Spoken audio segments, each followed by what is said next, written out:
Hey, you! You're listening to the podcast network of Gamefully Unemployed because you're an untouchable success.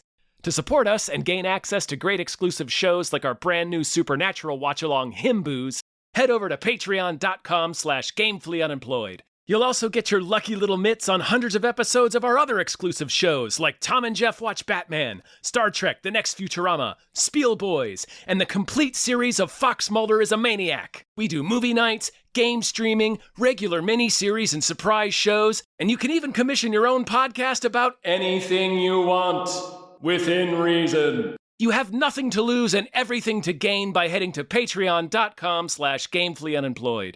That's patreon.com/GAMEFULLY unemployed. Probably don't need help with that word.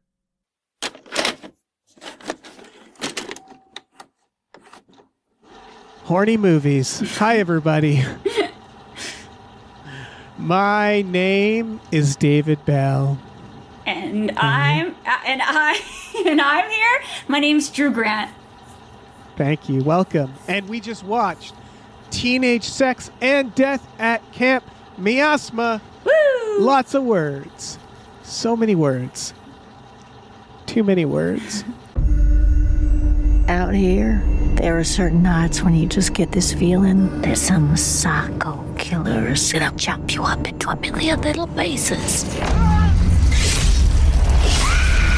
Oh, I like that feeling. Drew? Yeah. Thank you so much for being here. Thank you so much for having me. It's like going to a cabin up in the middle of a frozen lake. With Gillian Anderson. Yeah, exactly. This was you jumped in last minute because I knew you had seen it. Mm-hmm. Like I should have asked you to be on this either way because this is exactly your vibes, this movie. But poor Tom, I wanna note this because it speaks to a point about this movie. There was nowhere around playing it for him. Oh no! And he only found out today. The theater had lied to him about like it being there. I think it's going to be there next week. Oh no! But so I'm just. It makes me mad because I'm like, oh, this should be playing everywhere, mm-hmm. right? So I think some people listening might not get a chance to see this movie until maybe next week, until it's a little more wide. Okay. I think Spider-Man's eaten up theater space. Mm-hmm. But we're going to spoil it, obviously. I feel like we should probably spend a little bit of the time, maybe at the end or whatever, just even talking about the like production dynamics of this or like the box office stuff, because I think that is kind of an issue that's happening right now about. I wonder how. Yeah. Yeah, I'm very curious how it's going to do because like Obsession, obviously, I'm seeing it again. Spoilers for how I felt about it, and it's hard to find like a theater that isn't selling out here in Los Angeles. Yes. Exactly. Yeah, we went to like this showing. There's only like the front row was only open last night. Yeah. Before we get into it, though, I do want you to plug some stuff. Sure. Where people can find you, what your whole deal is. Yeah. Let's see. I think quite apropos for this movie, you can find me over at OnlyFans. I should actually do a set that's like based on this movie. That'd be cool. You should. Right? Just covered in blood. Oh, yeah. My name over there is Video Drew, and I'm also Video Drew across all other social media. So just find me over there. Check it out, folks. Check it out. How did you like this? So this is Jane Schoenbrunn. Mm-hmm. They directed We're All Going to the World's Fair, mm-hmm. and I Saw the TV Glow, which we covered on this podcast. I Saw the TV Glow. I was hyping for World's Fair when that was coming out. So I've been just so far huge fan. How did you like this movie? I love this movie. I love this movie. It was somehow both like an academic exercise as well as like a conversation about that academic exercise, as well as just like something that is very like on the surface and also like on the surface is a way weird to say it. I loved it, but it was just very fleshy, if that makes any sense. It's flesh and fluids. Flesh and fluids, exactly. Yeah, I really liked this movie. Mm-hmm. How did you feel about I Saw the TV Glow? How do you feel about Schoenbrunn's work? Oh, I love their work. I Saw the TV Glow. It was beautiful. I saw it very late in the game, so I saw it after like seeing a lot of the commentary about it, like a lot of the conversation about it, and I feel like such a vibe. Like, I grew up in the era that it was sort of, talking about, like the Buffy era. So the whole movie is almost like it's saying a lot of different things. But one of the things it's saying is like how we understand nostalgia and we remember these things in our past as being somehow grander or more vibrant than anything that happens like to us in the modern world. And like that really spoke to me. The color scheme spoke to me. It was such a good vibe. Like, it was such a beautiful, tragic, like, it's sad. Yeah. It is really sad and beautiful. I think Schoenbrunn, like, I always use as a shorthand, like, this plus Lynch. Yes. For them, but that almost feels like that's doing them a disservice because Lynchian, I don't know if it's necessarily Lynchian. It's just that it's the thing that people's minds will go to, right? With this, like, this is like Friday the 13th plus Lynch. Yeah. You know. I think that's not unfair to say. I would say this is like pastel goth Lynch. Like, you know what I mean? Like, it certainly is like a female or feminine view of some of Lynch's stuff, which has always been kind of centered on women, but in a different kind of way, and certainly a different kind of viewer. Like, of which this movie is very interested in you, like, understanding about the view, like, who is viewing this and who gets to view it. It feels like it's like a whole thesis paper, like, it's technically a meta film, which normally is something that would piss me off. This didn't piss me off because it's not meta in the. I mean, I do like, I liked adaptation. I don't mind some meta films, but meta is obviously one of those like words that like it's a loaded word where you're like, meta how? Is it meta in a really annoying way? Is meta like millennial? I think that might be like one of the words like we own. Like, is that something that's specifically millennials, that self-reflexive, talking about the talking? Yeah. Well, that's the thing. This movie, so here's, I guess, my interpretation of it, and it is up for interpretation. But for people who haven't seen it, you should see it. But it's technically a horror. It's more of a comedy romance, I would say. Very horny. It's about a millennial director. This is what makes it fairly meta, because it feels like, I don't know for sure, but it feels like Jane Schoenbrunn kind of talking about themselves a little bit, who's going to meet the star of an 80s, essentially a Friday the 13th or a sleepaway camp is also, and it's sort of like, so it's this, the point of the film feels like it's about two generations kind of clashing, because it's a younger millennial generation and then a Gen Xer, and it's sort of around it seems like it's around the idea of like the millennial hang-ups with sex specifically. Like this came out of the perfect time, because that fucking, what's it called, One Night Only movie. Oh my god, yes. Which I mean no offense to that movie, only because I haven't seen it.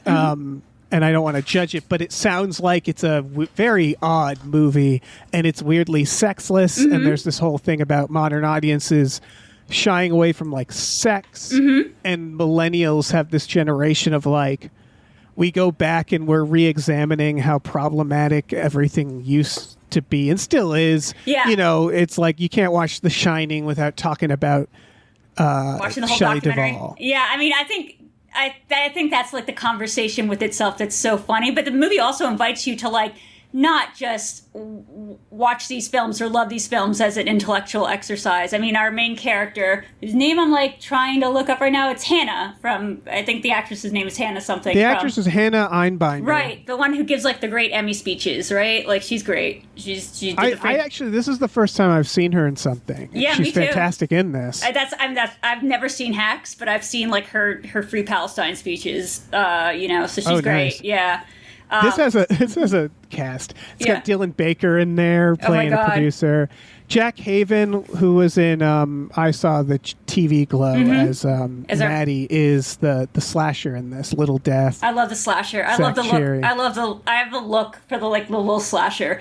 Oh God, yeah. My partner had this concept. He said, "This is the movie. This is the way that Spider-Man and this movie interact," because he thinks the design of Little Death, which is like a series of interlocking rectangles. It looks like a vent. It looks like a vent. Yeah. It looks like what you'd see if you were having sex and like you were looking upward, like if you're a woman on Yeah. the ground. And a lot of this movie is about like, as a woman, the feeling you get when you're having sex, but you're kind of outside of yourself, and the ways that we sort of put ourselves outside of ourselves, and we kind of look in, and again, just like the way our minds turn into this fantasy, or the way we intellectualize things to avoid feeling things physically.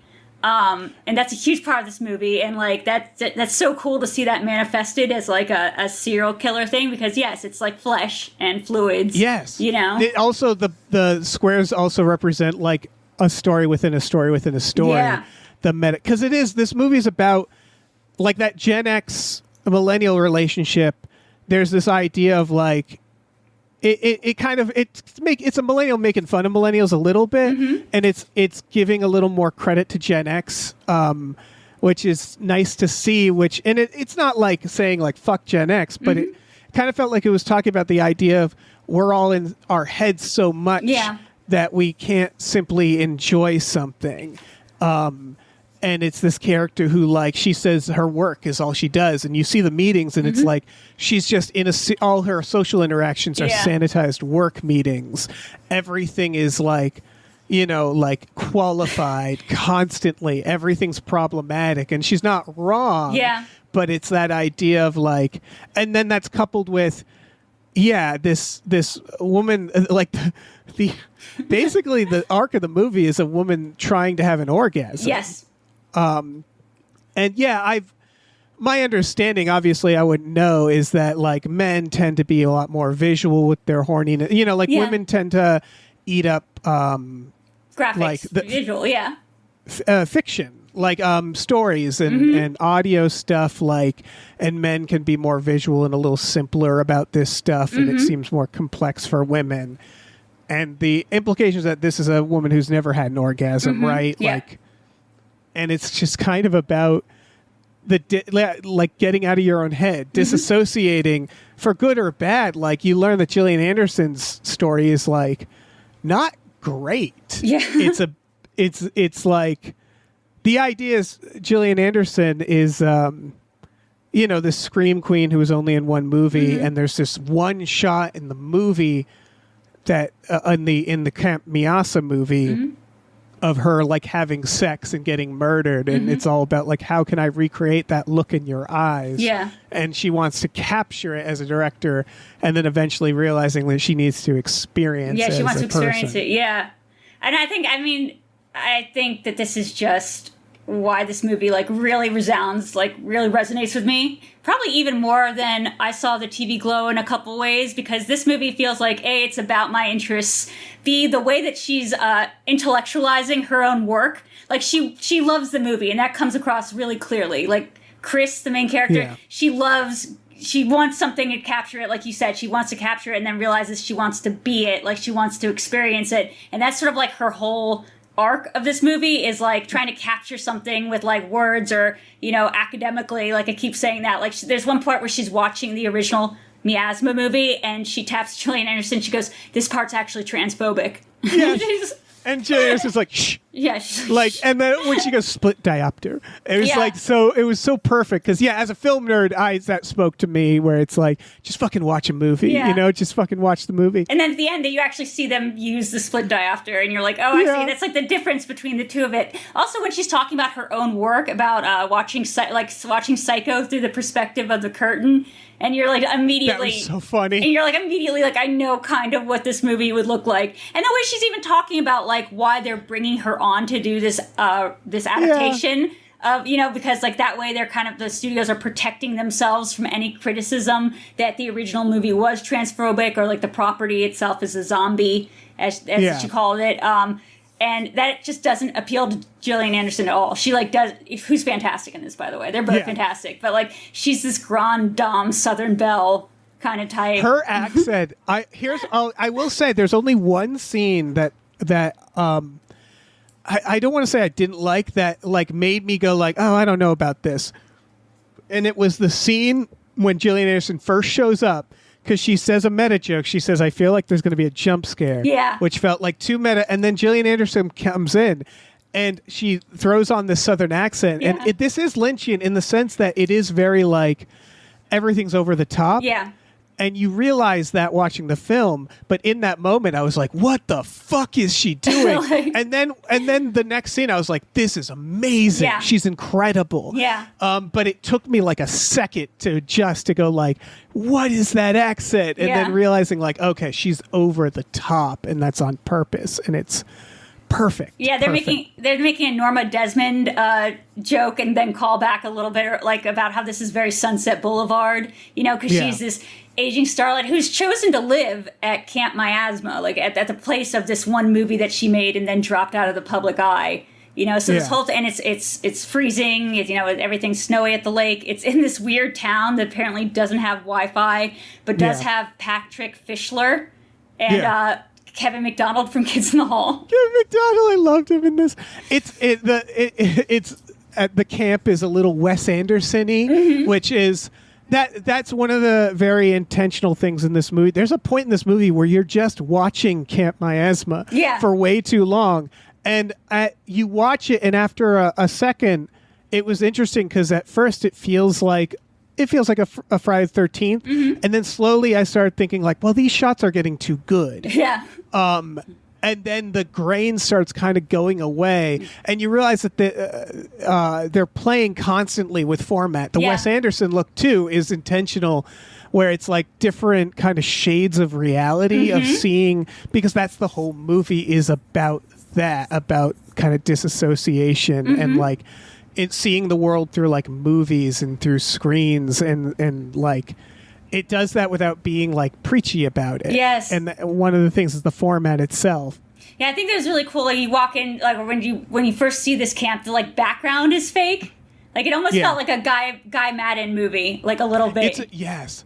It's a genuine matte too. You can see behind the scenes Yeah. they did a matte painting. It looked awesome, and this whole movie Yeah. looks awesome. And you're right. There's parts of this, disassociation's like the word that first came to mind, but I wonder if it isn't just more of like this melding of fantasy. Like you said about the idea of like what women need to take to get there, which I Yeah. think is very true. My mom used to have a like huge cabinet just full of romance novels growing up, and I was like, why? Right. Why? I know my mom's a smart woman. Why is this all she reads? And then I'm not sure. Like Facebook has a lot of these stories that just pop up on my feed. I don't know. And they're also like the plot of Vertical Shorts, but they're all these like weird werewolf.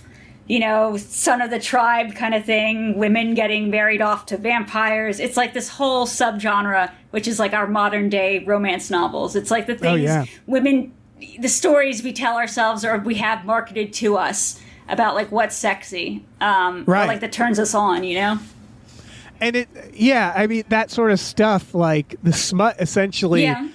I've been starting to use the term slop in a positive sense because like AI slop obviously is crap, but like everybody kind of needs slop, like Christopher Nolan talks about how he loves the Fast and Furious films, Yeah. right? Tons of filmmakers talk about reality TV, which is that like everybody deserves, and that's kind of what this movie is about, the idea of just shut up and enjoy something.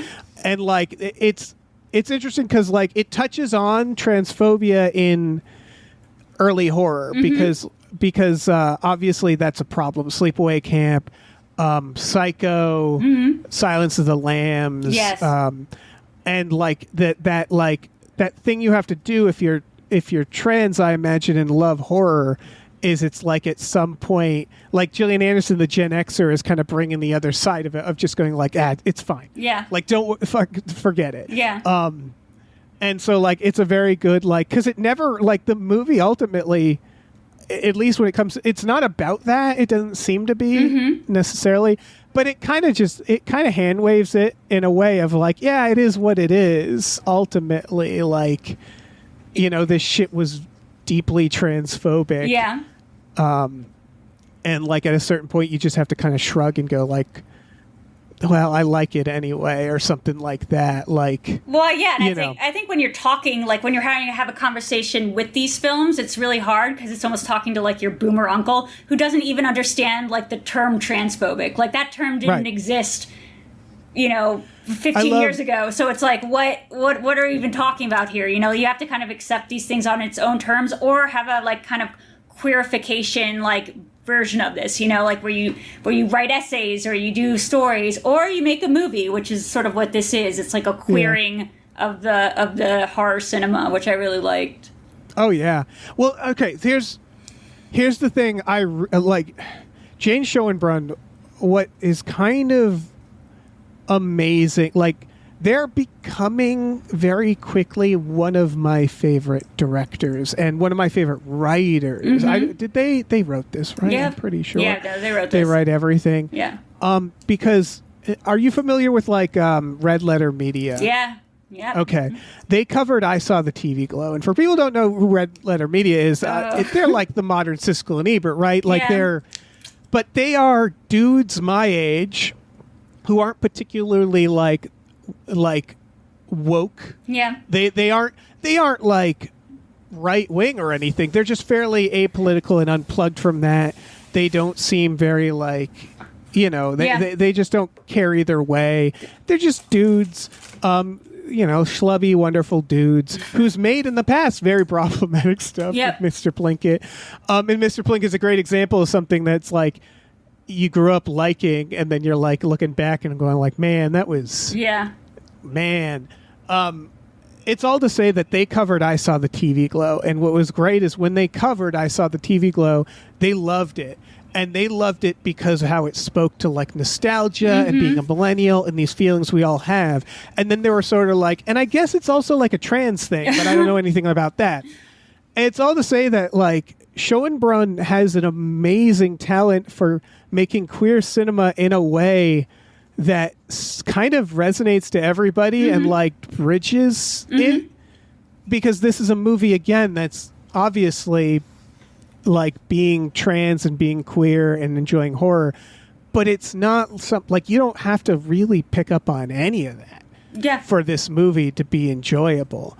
Like I think this is a movie that like you could trick like a hardcore right winger into loving, because the main character, they're making fun of her being like, I'm like this overly artsy poly filmmaker with like Polly, right? Her girlfriend's boyfriend's name is Thor. Yeah, the bisexual Thor. It's one of those things that the best people to make fun of people who are like, I don't want to presume Schoenbrunn's politics, but the best people who can make fun of the left are often people on the left. Yeah. It's like they're having a lot of fun with like Gillian Anderson being like, "What's poly?" and her having to explain it. And she's like, "So like cheating? Yeah, it's like cheating." The funny thing is, I'm wondering too. Like, I don't know exactly how old the actress is who plays Chris, how old Hannah is, but like I think she might actually be on the cusp of Gen X and not millennial, which also feels like it's a conversation about like not Gen X. I'm so sorry, Gen Z. Yeah, I think so, probably. Yeah, so she's and that speaks to that whole arrangement too, because if you're just saying how they hate sex and they don't want to see it in movies, and so even a movie like One Night Only, which is ostensibly about the one time a year people can have sex, is like not really about that, and they cut all the sex scenes out of it. Yeah. So my God. So I really appreciate that Jane's movies kind of have this appreciation of what media is, not just like, the Ready Player One way, where it's like, hey, you remember Indiana Jones, remember this thing, remember that thing. It's like an actual like what it feels like to watch these actual movies. Nostalgia. Yeah, actual nostalgia, like the color palettes of it, like you said earlier, the grain of it, the way that like it thrills you and excites you, and like how, I don't know, I think this is something she says, that the character says in I Saw the TV Glow when they go, do you like boys or girls? And he says, I like TV.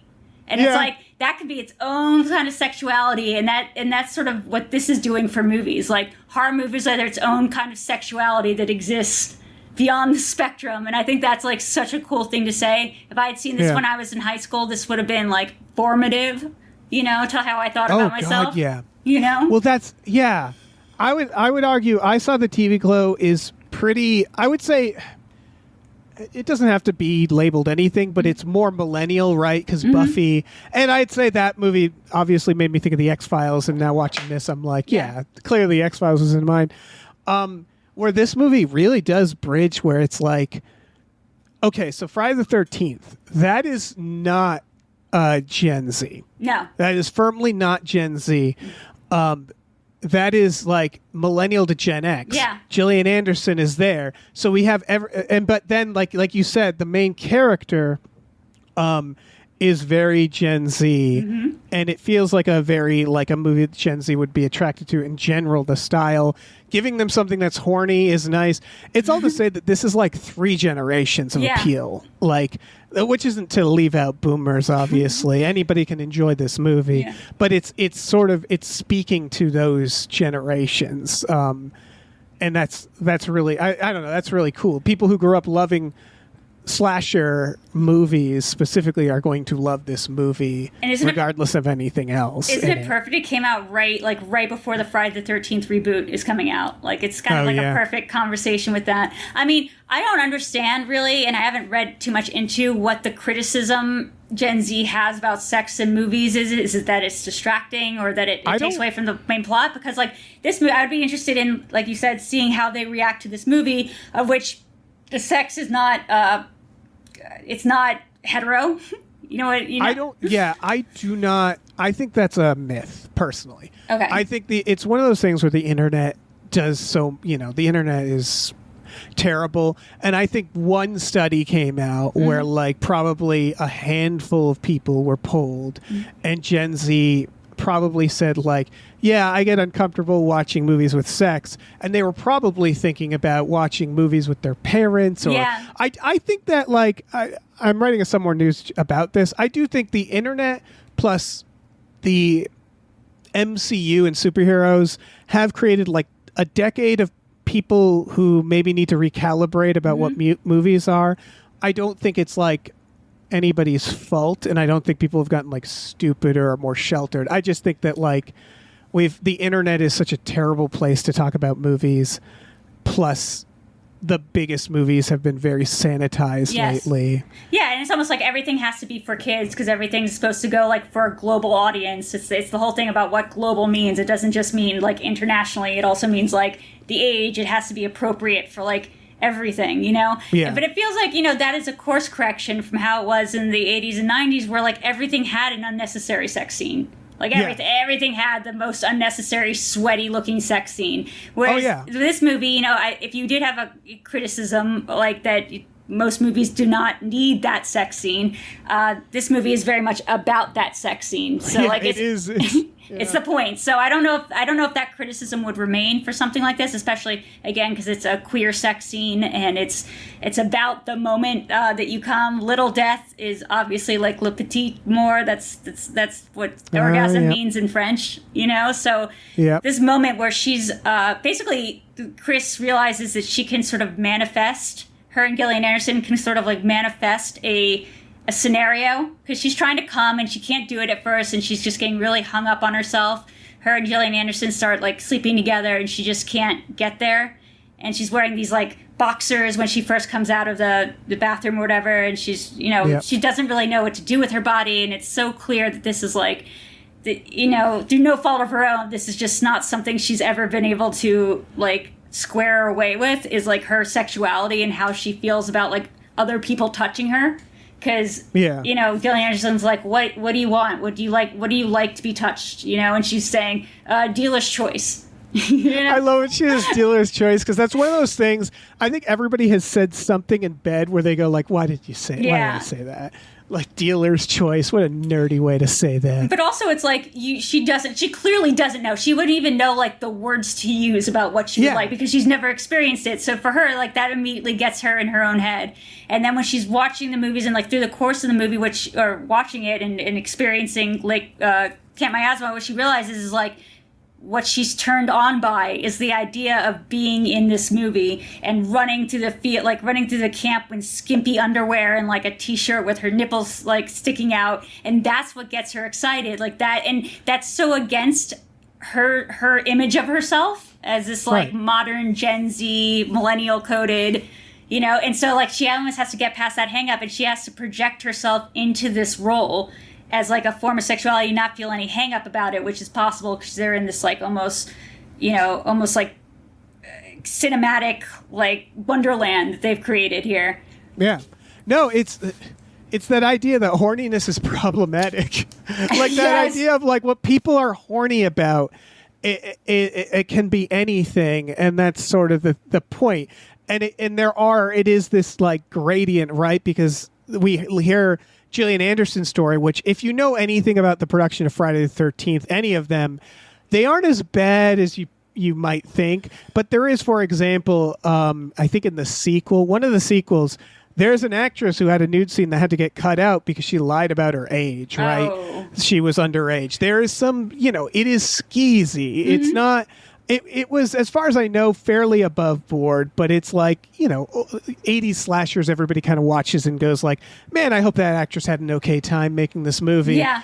That feeling. And it's like And literally so- about that. Like, yeah, exactly. And it's like this character's like horniness comes from this like movie that is like a pit of that. And Gillian Anderson, and you learn again like her story of that sex scene is like it's consensual, but it feels fairly exploitative. And the whole time her character is playing it like a scared rabbit. Yeah. Like that whole, so it's like she feels very much like the victim of this. And then the character dude has notches. And she's like, what are those notches on your bed? And he he's goes like, a way to mark time. Yeah, he's like Yeah. a way to mark time. Oh my god. That's, it's almost like her actual sex scene. I'm not sure if this is exactly what they said, but her actual sex scene was basically just that scene from the movie. So is that like almost like what it was saying is they just filmed her first time having sex, at least in a fictional kind of way, like in a, so what we're seeing on screen is essentially, yes, her first time having sex, and what she had to do to appreciate the moment or get there was imagine herself outside of herself and imagine she's also the killer. So at the moment of coming, she's also stabbing herself and her lover through the chest, and like so she's dying and coming at the same time, and it's like it's pretty good. Like that's like a pretty good depiction of like how bad sex, which then you come from, actually feels. Right, because it is her like having sex that she like the guy doesn't factor into it at all. Yeah. She doesn't like the guy, and she just disassociates, and that becomes like, she says like it's the strongest I ever came. Still, like, and it becomes like the thing that she uses to teach this young lady how to come, which is And in that moment, though, like because of whatever magic Lake Miasma has, apparently there's a hole at the bottom of it where all the movies that have ever existed, or all the Lake Miasma movies exist, as well as the main character from the movie, the Little Death villain, who again is designed so awesome. Like they're such a Cronenberg-inspired villain. His head is like a giant air conditioner looking thing, as we described, but it is just like squares. And I thought that was actually really cool because when we see imagery, and like especially imagery that's supposed to mean something when we talk about movies, it's usually like round and usually like eye shaped, so you can get the idea of like, oh, it's the viewer, it's this is what it's like to be the viewer, this is what it's like to like be in part of the male gaze. But this is like literally a square. It's so abrupt, and it's so like clashing with the environment. It seems so mechanical in a way. And there's one part of the movie where just watching to an REM song, I believe, like this. No, Counting Crows. Oh, So Counting Crows. Yeah. This I wanted to talk about because this is a moment I keep repeating in my head because it's one of my favorite fucking sequences. It's Long December by Counting Crows, and it makes sense now why they're doing it. It's the POV of the killer, but then the camera in this oneer keeps leaving the POV and going back in, keeps doing the thing, being the killer and being the victim. And that's when watching the movie, it's clearly not in the movie they're watching, where I mentioned, the grain starts going away, the cinema, like the filmmaking starts getting more modern, and then this long sequence happens to the entirety of that song. Following Little Death just killing people one by one. And they do like the Aronofsky thing, the I don't know how else to, it's the camera that you attach to the actor. It's like going from that into like wide shots into the POV. I assume it's not actually a oneer, but it's such a gorgeous sequence. Yeah, it's choreographed perfectly. And then at some parts, like, the blood is going everywhere. I mean, the blood in this is also very... None of this is made to be scary. Like, it's all made to be, like, again, a love letter to these kind of films. The blood is about release. Yeah, exactly. That's such a great way of thinking about it. Yeah, the blood just, like, spurts. Like, it literally just spurts everywhere. But also, like... the idea of blending the fictional with the reality is like a part of this movie that I thought was so interesting and so good. Again, if you're talking about like the sexuality that I would have said I was back in high school if I had known about it, would have been like, yes, merging, like the malleable screen is what I used to call it. You know, when I was growing up, there wasn't that many references, so I was like, you know, the last action hero of it all. You know, like the idea of like being able to like go between the screens, or the Purple Rose of Cairo, or like any of these movies where you could sort of project yourself into or grab somebody out of your favorite piece of media. And so the idea that that's what Camp Miasma is, you know, all her friends start showing up near the end, and there's like this whole thing of like, oh shit, is this really happening? Like, is this really happening in the world of the film, or is this still her projection of everything? And then at the end of the movie, like, you get these, you know, shots of all the people's dead bodies. So you're like, I guess this actually, and so much as anything's actually happening in this movie, I think that actually happened. Right, as much as anything's real. I mean, it's a surrealist type of film. Yeah. Ultimately, I don't think so. This movie, by the way, is extremely funny. It's funnier than their previous films, which are also funny. At least I saw the TV Glow is funny. And they do a great bit at the end, which is that they go to the convenience store and they're still covered in the blood. Yeah. And I think it's symbolizing, like, you know, the glow, the fact that they're together. They're in, like, Oregon, and it doesn't seem like the locals are too fond of what they're seeing. But it's also, like, played of, like, you know, they're just kind of crotchety looking at them. And there's that one gas station employee who's clearly a lesbian who, like, at first gets, like, totally, like, not even rebuffed. It's just, like, Chris doesn't seem to see her. And then at the end, Gillian Anderson's like, I like your hair. In that moment, you can tell, like, leaves this total glow on this. Like, it's almost like, you know, like, that's that moment where I think, you know, in queer media or whatever, where you get seen. And it's like, okay, that's the next generation feeling like they're seen and feeling like, okay, I recognize you, and that's going to be formative in their story. Right. But, you know, the first time they were seen properly.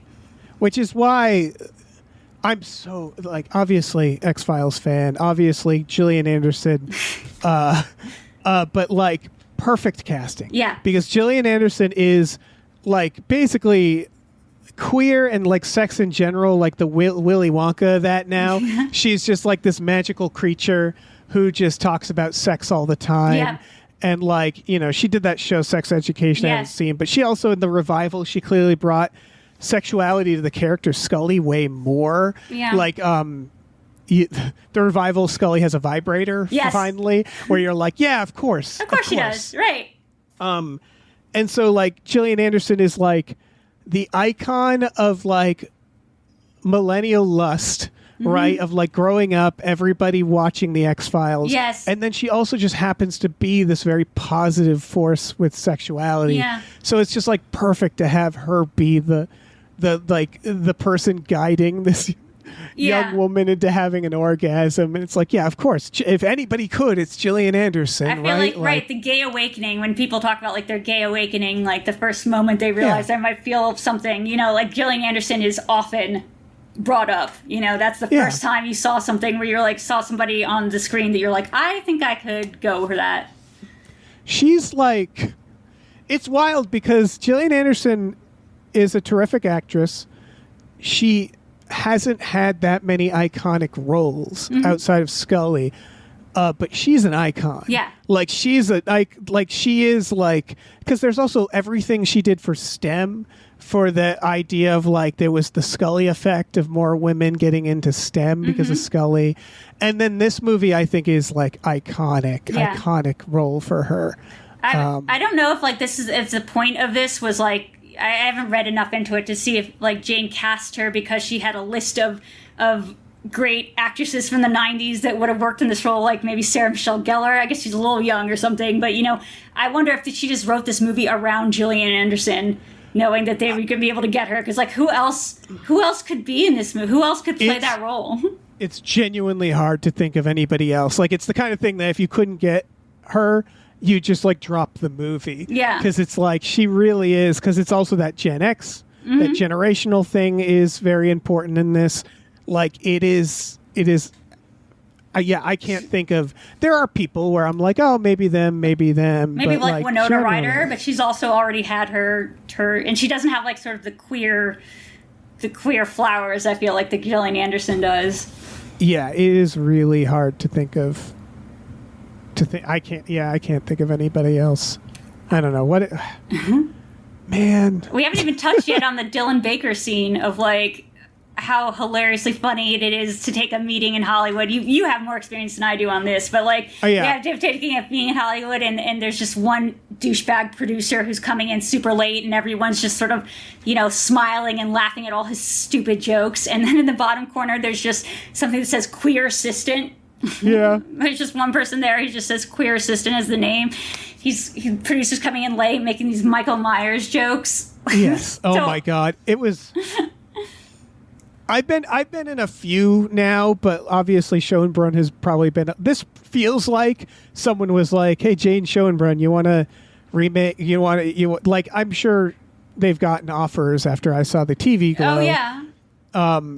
And it was like, oh yeah, you've definitely been in these meetings, but it also worked really well with because yes, I would say like this type of meeting is very very common in Hollywood, but it's common in any office, and it plays to that idea of, like she says, like, my life is my work, and then you see these meetings and it's like dreadful. It's like, yeah, it's like, oh, it's funny but not too funny, and like she has that freak out at them, and they do exactly what you do. Like the producer, the dickhead, Dylan Baker, is the only person who's at least real, because he's obviously has the power, because he's like, what the fuck? Yeah, and everyone's like, we'll circle back around this. We're gonna They're like, let us discuss it internally, and we'll get back to you. Yeah. And it's like, oh God, that's such perfect, like that professional fakeness where, again, it's like nothing against a professional environment where people have to speak in a way where everybody feels, exactly.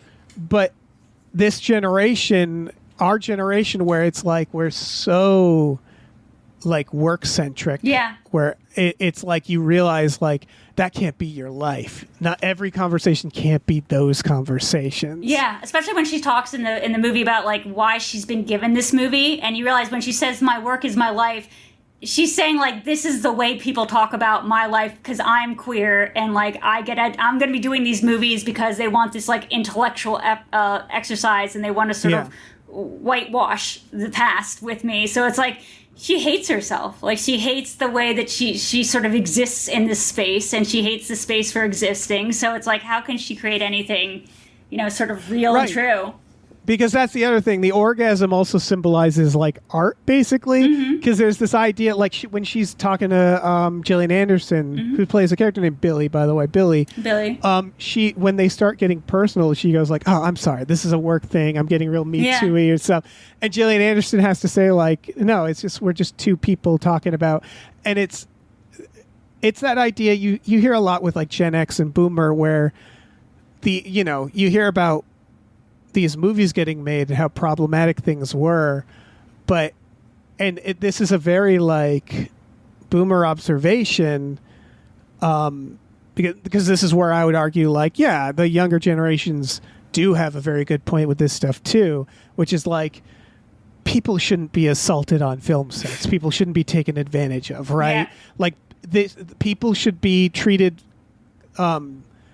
they should be treated with respect at their workplace, but also you're making art. Yeah. So it's that idea of like, you have to like split the difference. You have to find that place, right? Where some of the best meetings I've had with people, producers and stuff, are the ones where everybody is just talking and being themselves, where it's like, you have to find the people to make art with that you're comfortable with, right, in order to truly, and that going back to the marvel of it all, where it's like big movies, like blockbusters have sort of been forced to, I don't think it's their fault, lose that, right? Like you can't make Apocalypse Now. You just can't now. For better or for worse. Yeah, exactly. And that's the thing is like you also can't make the Twilight Zone movie where people were killed, you know? Like it's not a bad thing.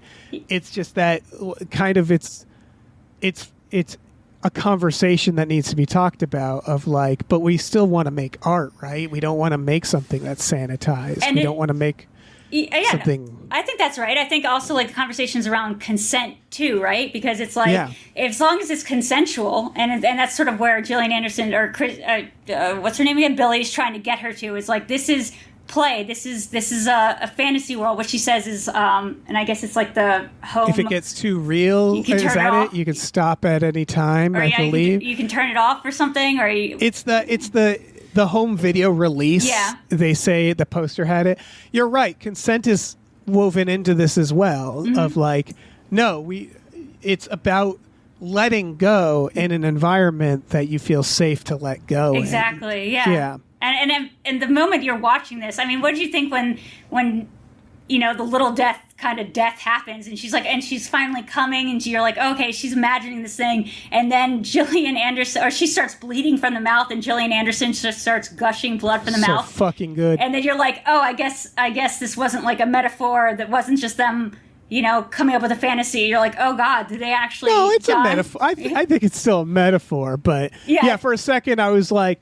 At that point in the movie, because she's starting to see like characters in the real life and stuff, and that was one of those points where I'm like, okay, it's Lynch, right? It's like we don't need to like dream logic examine it in a literal sense, and so like at that point I was just like, that's perfect. What a this is another. This happens to me often. Schoenbrunn is one of my favorite directors because they also make me deeply jealous where like they'll do something like that and I'm like, of course, that's perfect. You asshole. How dare you like nail this moment where it's like, of course it's this blood everywhere, like coming out their mouths, getting double impaled. I mean, I can see why this is not being talked about in the same conversations probably as Backrooms and Obsession, but I kind of wish it were. I kind of wish there were way more theaters showing this, but I mean, probably because the sexuality stuff and like the R, it probably has an R rating, right? Like it has to. Oh yeah. Super I think R. it's I think right now it's limited release, and so I think that I think this might be an Obsession where I don't know if Obsession did amazing the first.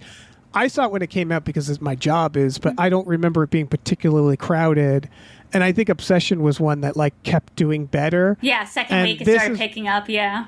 Yeah, this is one where I'm like, God, I hope word of mouth kind of keeps this thing going because limited release is what they should call this when they have it in France or something.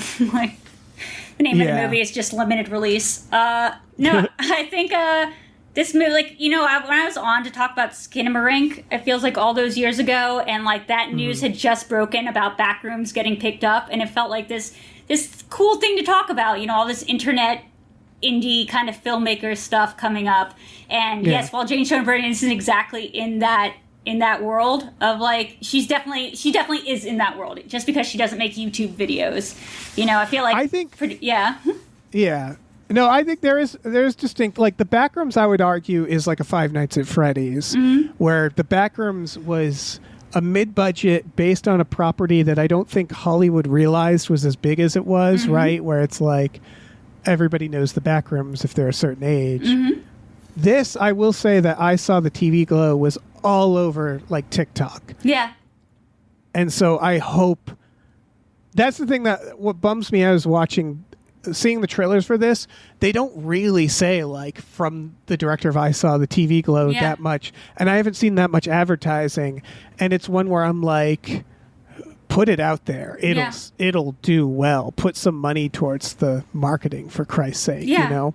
And like, you know, if we were still in the era of like midnight movies or something, this is like the definition of midnight movies. Now, this might have the word of mouth to like carry it over, like, because I booked a ticket on opening night to see this, you know, like this was exactly something I'd been hearing about for a while in the same kind of conversations, you know, people who love horror films or whatever, as Obsession and Backrooms and a couple of the other ones. But No, I'm just so happy this exists, and you just want it to succeed and do well because it's so strange and so transgressive and so positive at the same time. It's the delicious dessert after I saw the TV grow for sure.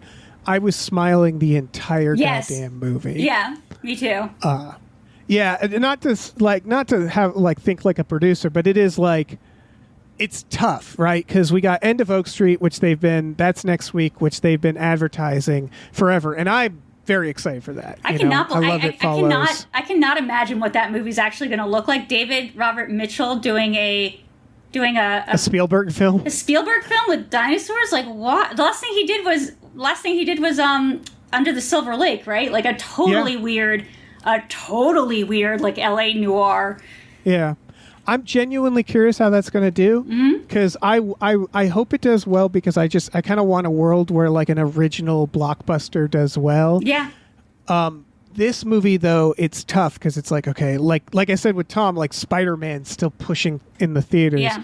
Because we have this weird issue where like the IMAX theaters are taken up by the Odyssey, so Spider-Man's in all the other theaters, and so this movie is kind of going to get overshadowed a bit. What was interesting about Obsession and Backrooms was the fact that everybody anticipated that with Star Wars, and then it just bulldozed Star Wars, and that was incredible. Yeah, no one's saying that this is going to take like Spider-Man out of the running, but it's still. I just think it's still. It makes me excited that TV exists. This year has been really great. This summer has been really great for movies that like are exciting and feels like the right way to go on things. Now, obviously, producers are watching the success of something like Backrooms and Obsession. They're taking all the wrong messaging from it. They're like, okay, let's do Jeff the Killer as like a movie next. There's like any IP that's from the Creative Commons of creepypastas. Right. That's why it would be really nice for this to do well, just because it would break that pattern and everybody will have to. But it's sort of the problem is like unless you have like AMC, Stubs. Yeah. Movies are $20 a pop, and right now we're in this like glut where it feels like we've gotten back to this place where like you can go to the movies twice on the weekend right now, or every weekend, and you can see something, and it's like I hope people realize that, because for a while I get why people weren't, because it's like, what am I going to do? Pay $20 for like a movie that's like okay, AMC. Now it's like there's so much. The AMC Stubs thing is maybe the last subscription that would ever go. Like if I'm cutting things out of my budget, that is like, because we live right next to the 16 and all the triumvirate of the 16 and the other ones. Right. And we go sometimes like 3 or 4 times a week. And sometimes we're like gonna go and then we cancel our ticket at the last minute and then we just book for later that night. It feels like such a luxury to have a movie theater so close to us and then have a thing that allows us to see 4 movies a week for free. Not trying to like sell you on the idea of AMC A-list or whatever. No, but this is just, it is what it is, where it's that like, I wish I could be sitting here talking about indie theaters, but it's like, it's gotten bad for theaters that it's like, it's a write-off for me, obviously, but yeah, AMC Stubs getting like that is wonderful right now, because it's $20 a month, and I'm seeing like 5 movies a month, sometimes more. Like, it's terrific. We have not been paid by AMC. This is not AMC shilling. No. I did get the obligatory 5 ads for the AMC I'm in before the movie. Yeah, and they had like the Coca-Cola commercial too, where they're just like doing the Fast and Furious thing, meeting their girlfriend in a movie. Very similar themes as teenage sex and death at Camp Miasma. See it in indie theater if you can, because this is like the way like the Odyssey should be seen in IMAX. I would argue this is a movie you should see in an indie theater if you can, because it just belongs there, but see it is the point. Yeah. Really. See it multiple times. Write about it on social media and do a video about it on TikTok. This thing is, I feel like this thing has legs because clearly she's getting budgets to do more movies, and I think that just needs to continue. Yeah. I'm seeing it again tomorrow, and I've specifically, like last night, I couldn't stop thinking about the fucking Counting Crows sequence, because I literally am like here's what I'll compare it to, is like, this is what makes this so fucking special to me is like the way people think about like an action scene with Spider-Man, which nothing against those scenes. They can be very fun scenes. That's the same part of my brain this triggered to watch. It was like, this is so fucking cool and I want to watch it over and over again, this sequence. Everything from like the cinematography to the actor's expression through the mask, like everything is just like, oh, I love a good, perfect sequence like this. Yeah. It's like the Counting Crows. The music is like its own thing. Like, 'cause it also ends with that song, like, I love you always, forever, near and far. It's very like James Gunny. Yeah. I would say. I mean, but it's also like the music of it, like that hit a certain thing in my brain where I was like, oh my God, that song. You know, it's very much like that song. Yeah. Oh. I guess I have nothing else to say about this. A+. I don't know. This is good. Maybe firmly A. You know, I'm not sure what it could have done to make itself higher on my list, but it's definitely firmly A. It doesn't need to do anything more for me. Yeah. Well, thank you so much for being on.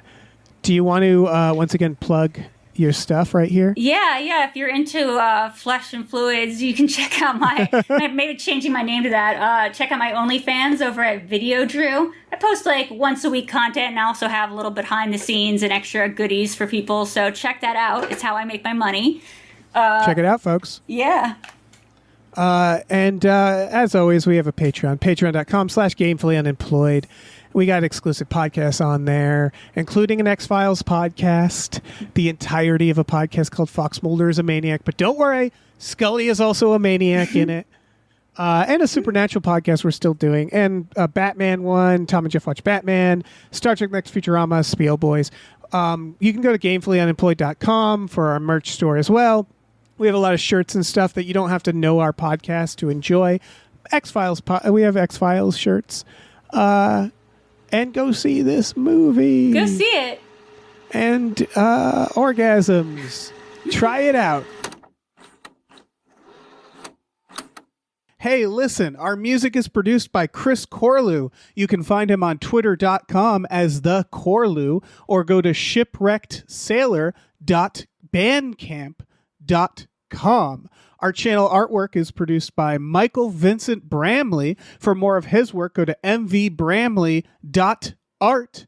Our episode artwork is by Justin Brown, available on Twitter as Justin T. Brown or at Artness by JustinBrown.com. And finally, additional artwork is by Starlene Hodge. You can find her work at StarleneArts.com or on Twitter as StarleneX. Cool. Goodbye.